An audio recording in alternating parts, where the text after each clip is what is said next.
Welcome back to the second part of the episode where I'll be building my main entrance door. All of the boards have been prepped and they're down to 5/8 of an inch thick. I showed you the profile in the previous episode of what I have for a shiplap.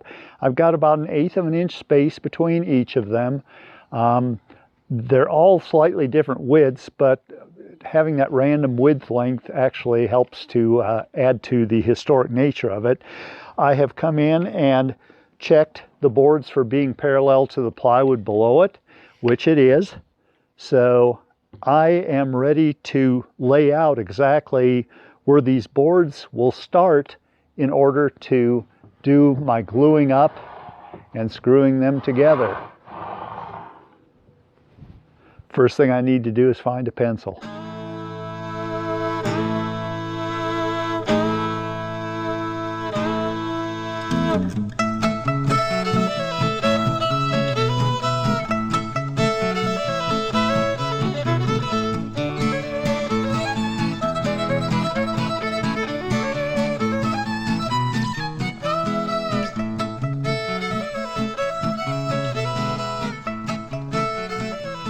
All right, I have my marking weapon.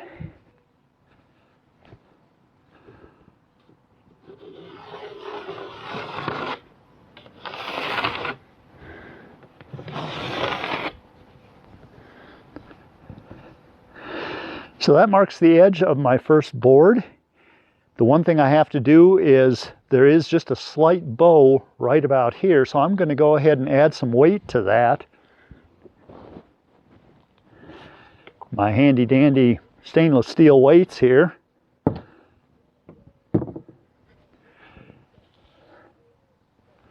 So that I have a good flat surface to work from before I glue and screw in this first board.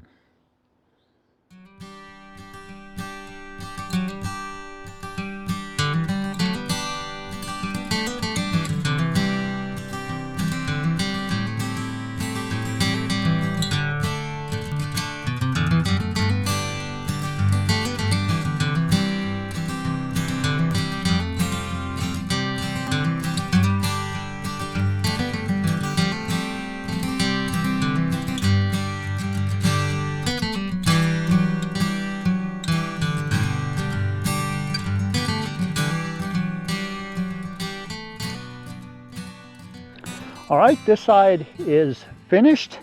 I will give it probably an hour or so for the adhesive to set up. I've got it weighted in just the right spot that everything is flat right now. So I think letting it set for an hour or so is probably a good idea. Then I'll go ahead and flip it over and do the same thing to the other side. Okay, I'm about halfway across the inside face of the door now. And on this, I don't want screws to be exposed. So if I was to do something from the back side, they'd show from the outside. If I did something here, they'd show from the inside. So I'm using cut nails now to glue and nail these boards down. The exception is on the two ends. I am using screws there. I'm able to use that there because I will have trim boards that go across the two ends. And that'll cover those. So I'll continue with what I'm doing here.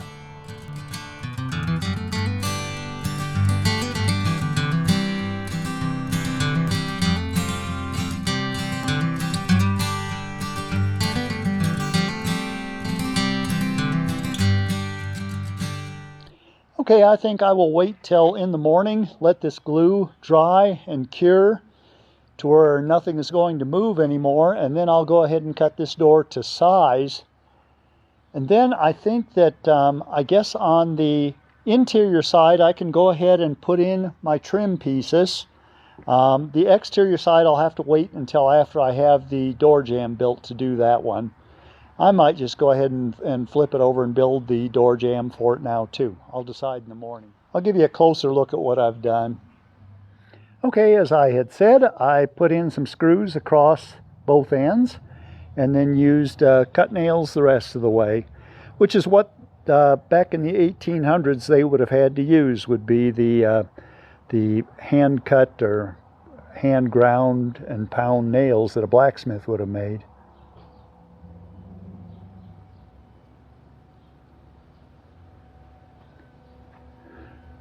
There we go. I'll be back in the morning to do some door shaping.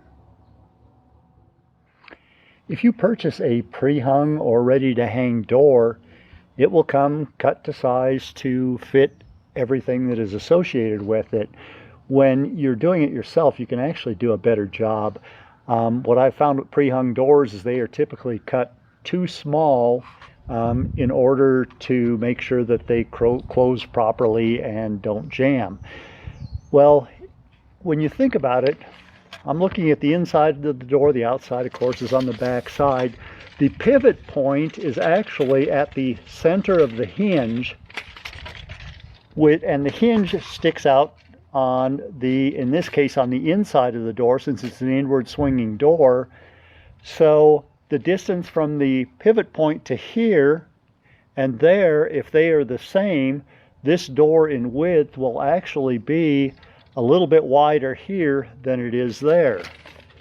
And we'll take a closer look at it in just a second, but we actually have about 1/8 of an inch out of square that this cut needs to be made, or one of two things will happen.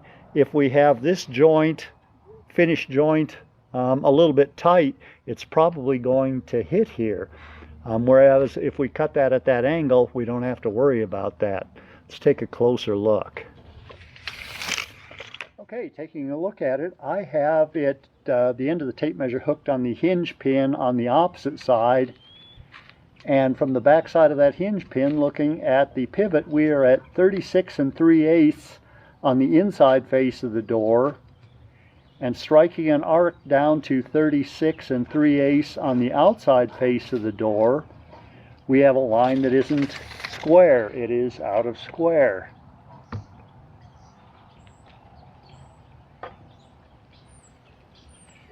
So we can put a speed square on it, check that angle. That angle is actually about 3 degrees, maybe 3.5. So what I'll do is, when I get to sawing this edge, I will go to 4 degrees off of square when I set up my saw to make the cut. Okay, I am set up at 4 degrees. I started the cut, so I've got just slightly too much angle, which is probably just about exactly what I want. Here we go.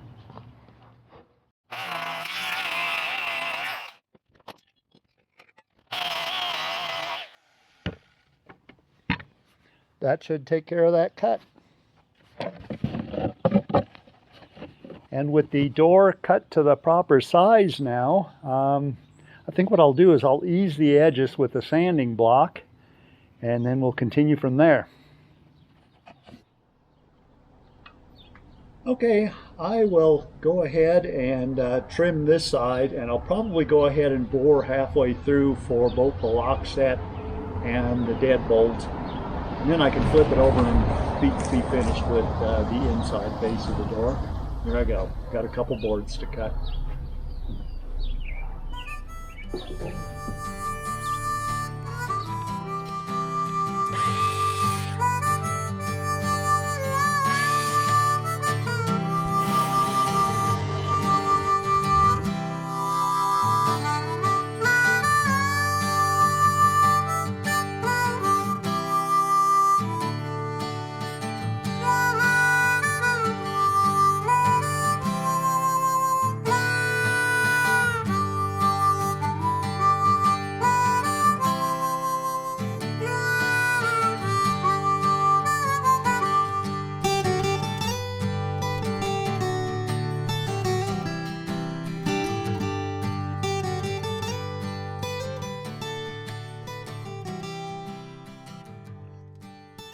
Okay, I'll go ahead and bore roughly halfway through these doors with this, just till the pilot comes through on the other side, and then I'll finish it up from the other side after I flip it.